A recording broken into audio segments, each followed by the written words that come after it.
राधे राधे दोस्तों, संतान सप्तमी का व्रत 2024 में 10 सितंबर को किया जाएगा। भाद्रपद माह के शुक्ल पक्ष की सप्तमी तिथि को संतान सप्तमी के रूप में मनाया जाता है। इस दिन महिलाएं अपने संतान की लंबी उम्र, अच्छे स्वास्थ्य और उज्जवल भविष्य के लिए पूजन करती है। जिनकी संतान नहीं है वो संतान प्राप्ति के लिए व्रत करती है और जिनकी संतान है वो संतान की लंबी उम्र के लिए व्रत करती है। आज मैं आपको संतान सप्तमी व्रत पूजा की बहुत ही सरल विधि बताऊंगी। उससे पहले अगर आपने अभी तक मेरे चैनल को सब्सक्राइब नहीं किया है तो जल्दी से चैनल को सब्सक्राइब कर लीजिए। संतान सप्तमी पूजा के लिए चौकी लगाकर उसके ऊपर पीले रंग का कपड़ा बिछा लीजिए। संतान सप्तमी के दिन माता पार्वती, भगवान शिव और गणेश जी की मिट्टी की मूर्तियां बनाकर पूजा की जाती है। या आप चाहें तो भगवान शिव, गणेश जी और माता पार्वती की फोटो से भी पूजा कर सकते हैं। तो फूलों का आसन देकर भगवान शिव की फोटो को विराजमान कर लीजिए। उसके बाद भगवान शिव, गणेश जी और माता पार्वती की मिट्टी की मूर्तियों को विराजमान कीजिए। अगर आप मिट्टी से मूर्तियों को आकार नहीं दे पाते हैं तो आप मूर्तियों को गोलाकार या पिंडाकार रूप में बना सकते हैं। उसके बाद देसी घी का दिया लगा दे। फिर चौकी पर सभी को फूल से जल के छींटे लगा दे। उसके बाद भगवान शिव, गणेश जी और माता पार्वती की मिट्टी की मूर्तियों का जल से अभिषेक करेंगे। फिर दूध या पंचामृत से स्नान करवाएंगे। उसके बाद फिर से जल से स्नान करवाएंगे। इस तरह से 3 बार स्नान करवा लेना है।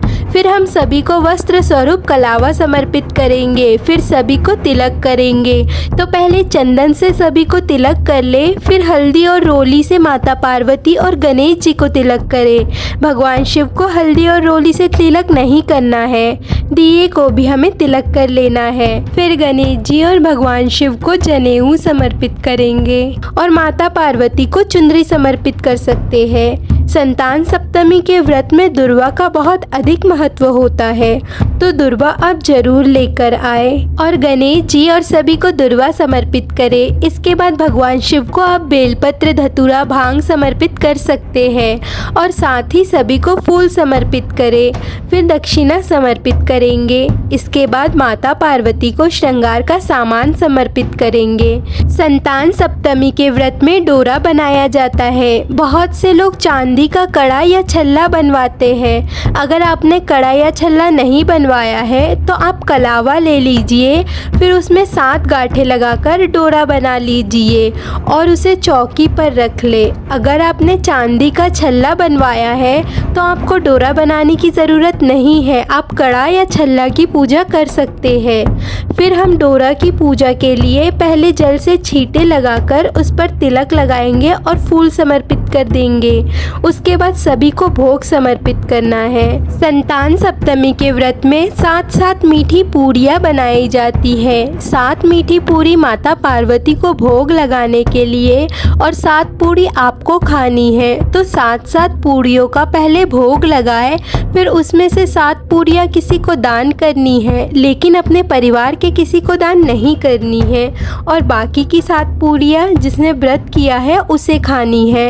इस भोग के प्रसाद को खाकर ही आपको व्रत खोलना है। आप चाहे तो हलवा या खीर भी बना सकते हैं, जिसे आपको 2 कटोरियों में अलग अलग भोग लगाना है।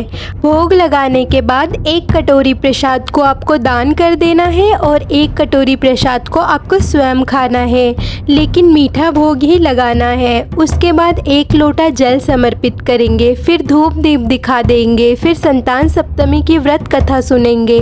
तो व्रत कथा सुनने के लिए हाथ में चावल और फूल ले ले। खाली हाथ कभी भी कथा नहीं सुनी जाती है। कथा पूर्ण हो जाने पर फूल और चावल को माता पार्वती के चरणों में समर्पित कर देंगे। उसके बाद आरती कर ले। आरती करने के बाद हाथ जोड़कर भगवान से पूजा में रह गई कमियों के लिए क्षमा याचना करेंगे और अपनी संतान की लंबी उम्र, अच्छे स्वास्थ्य और उज्जवल भविष्य की कामना करेंगे। पूजा के बाद वहीं पर बैठकर आपको डोरा अपने सीधे हाथ में बांध लेना है और इसे दिन भर बांधे रखना है।